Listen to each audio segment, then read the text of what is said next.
Assalamualaikum warahmatullahi wabarakatuh. Jumpa lagi hari ini, kita akan belajar bersama tentang perkembangbiakan vegetatif pada tumbuhan. Sebelumnya kita awali dengan membaca basmalah. Bismillahirrahmanirrahim. Perkembangbiakan vegetatif adalah perkembangbiakan tanpa melalui proses pembuahan atau perkawinan.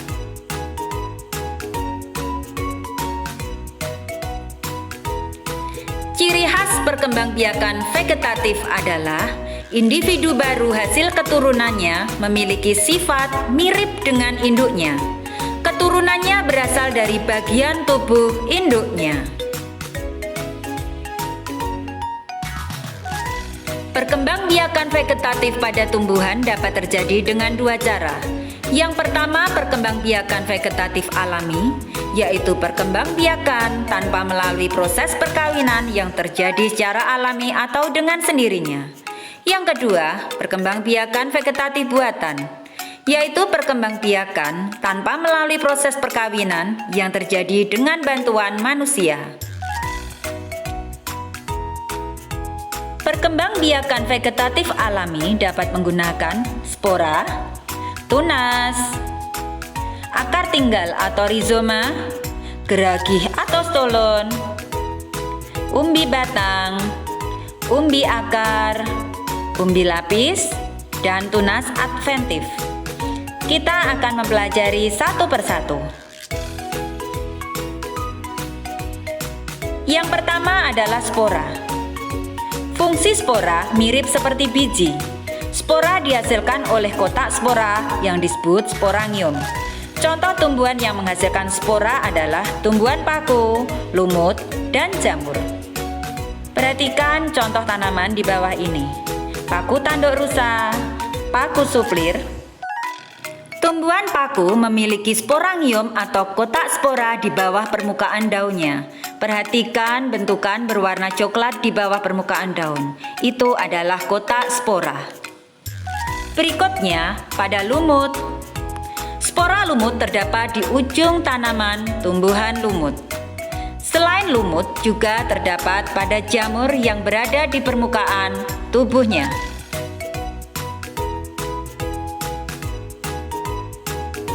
Yang kedua, tunas. Tunas adalah bagian muda yang baru tumbuh dari bagian induk tumbuhan. Contoh, tunas pada pisang, bambu, nanas, tebu, dan lain-lain. Perhatikan tunas pada bambu, tunas pisang, tunas nanas, dan tunas tebu. Muncul anakan di dekat tumbuhan induk. Karena berasal dari tumbuhan induk, tunas muncul di dekat tumbuhan induk.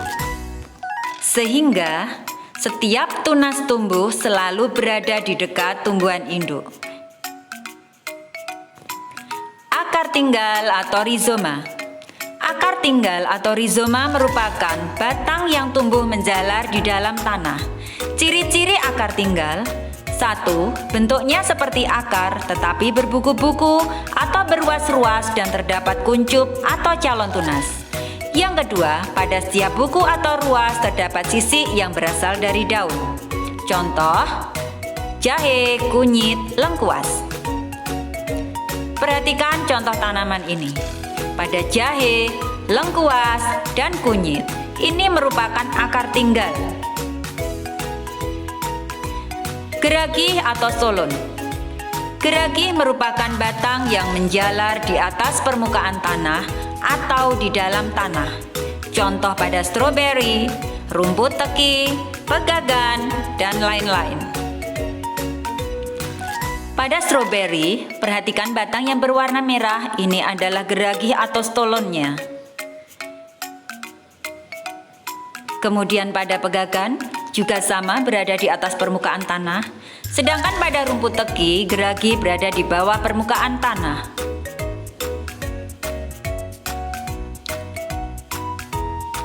Berikutnya adalah umbi batang. Umbi batang merupakan batang yang menggembung dan tumbuh di dalam tanah. Ciri umbi batang, terdapat mata tunas pada umbi tersebut. Dari mata tunas akan muncul tunas yang akan tumbuh menjadi tanaman baru.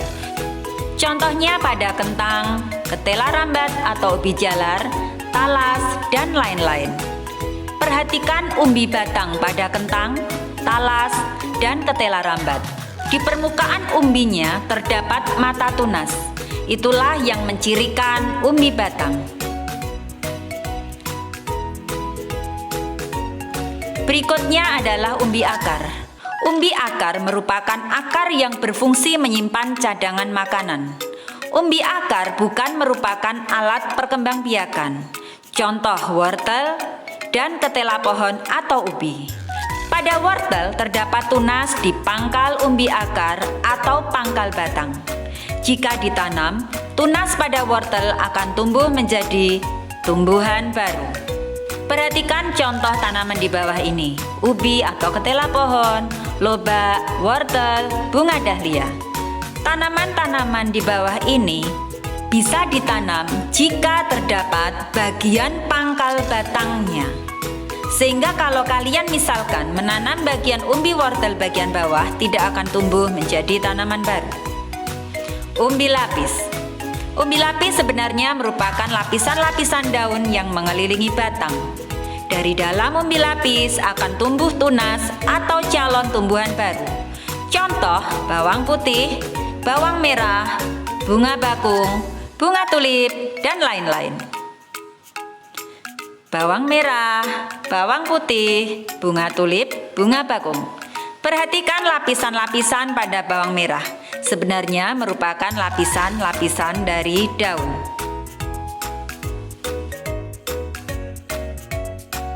Berikutnya adalah tunas adventif. Tunas adventif terdapat pada tepi daun atau tepi akar tumbuhan. Jika ditanam di tempat yang sesuai, tunas tersebut akan tumbuh menjadi tanaman baru. Contoh cocor bebek, sukun, cemara, dan lain-lain. Perhatikan tunas adventif pada cocor bebek, cemara, dan sukun. Selanjutnya adalah perkembangbiakan vegetatif buatan. Terdiri dari stek, runduk, cangkok, sambung atau enten, tempel atau okulasi, dan kultur jaringan. Kita akan bahas satu persatu. Yang pertama stek. Stek merupakan cara perkembangbiakan vegetatif buatan dengan cara memotong bagian tumbuhan. Stek ada dua macam, stek batang dan stek daun. Ini contoh stek batang pada singkong. Batang dipotong, ditancapkan, kemudian bisa menjadi tumbuhan baru. Contoh lain pada mawar, tebu, dan lain-lain. Stek daun, contohnya pada cocor bebek, sansevieria, begonia, dan lain-lain. Tinggal memotong daun dan menancapkannya ke tanah.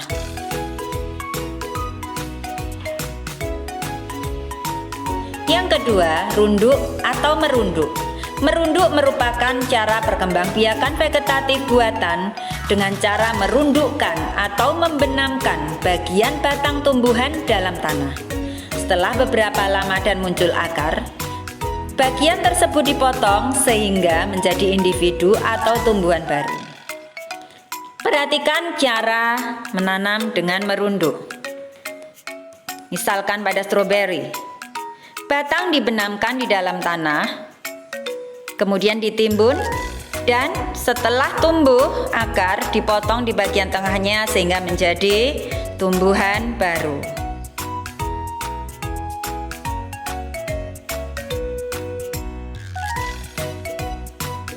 Cara yang ketiga adalah cangkok. Mencangkok merupakan cara perkembangbiakan vegetatif buatan dengan cara mengupas kulit batang dan membungkusnya dengan tanah. Tumbuhan yang bisa dicangkok adalah tanaman berkayu dan berkambium. Kelebihan mencangkok, berbuah lebih cepat, memiliki sifat seperti induknya. Sedangkan kekurangannya, akar tanaman kurang kuat, umur tanaman lebih pendek. Perhatikan cara mencangkok. Yang pertama, pilih cabang yang tepat untuk ditanam, kemudian kupas bagian kulitnya. Setelah itu, Bersihkan bagian kulit tersebut dari kambiumnya. Ya, kambium harus dibersihkan. Kemudian diberi tanah. Setelah itu ditutup dengan plastik berpori atau kain atau sabut kelapa, kemudian diikat. Disirami setiap hari hingga tumbuh akar.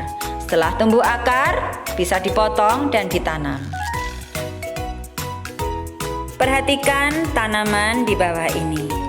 Ketika nanti muncul akar, bisa dipotong dan ditanam menjadi individu baru. Mencakok bisa dilakukan pada tumbuhan jambu, mangga, alpukat, rambutan, nangka, dan lain-lain. Nomor 4 yaitu sambung atau enten.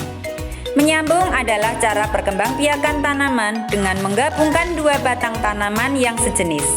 Misalnya, mangga berbuah manis disambung mangga berakar kuat. Perhatikan cara menyambung atau enten di bawah ini. Bagian batang bawah merupakan tanaman berakar kuat. Bagian atas kita pilih tanaman yang berbuah manis. Kemudian diikat. Setelah nanti menyatu, bisa menghasilkan buah dengan memiliki sifat unggul seperti yang kita inginkan.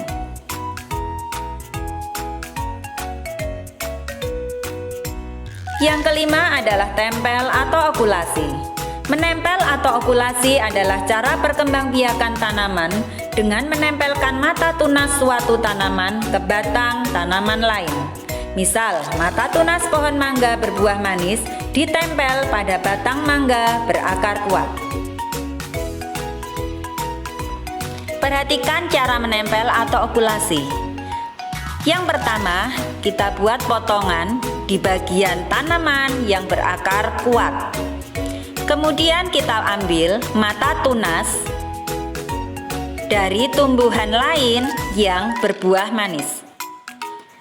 Mata tunas dari tumbuhan berbuah manis ditempel pada tumbuhan yang berakar kuat.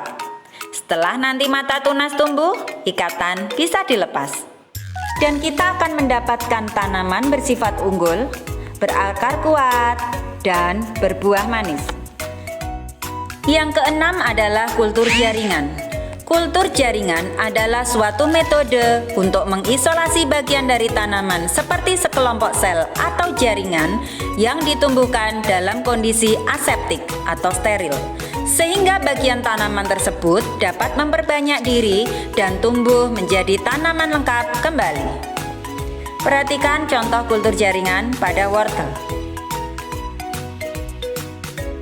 Kita ambil contoh pada buah wortel.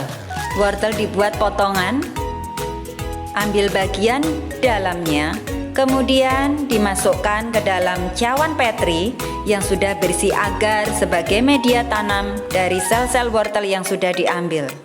Setelah beberapa lama, sel-sel tersebut akan membentuk kalus yang merupakan pertumbuhan dari sel-sel wortel yang dipotong tersebut.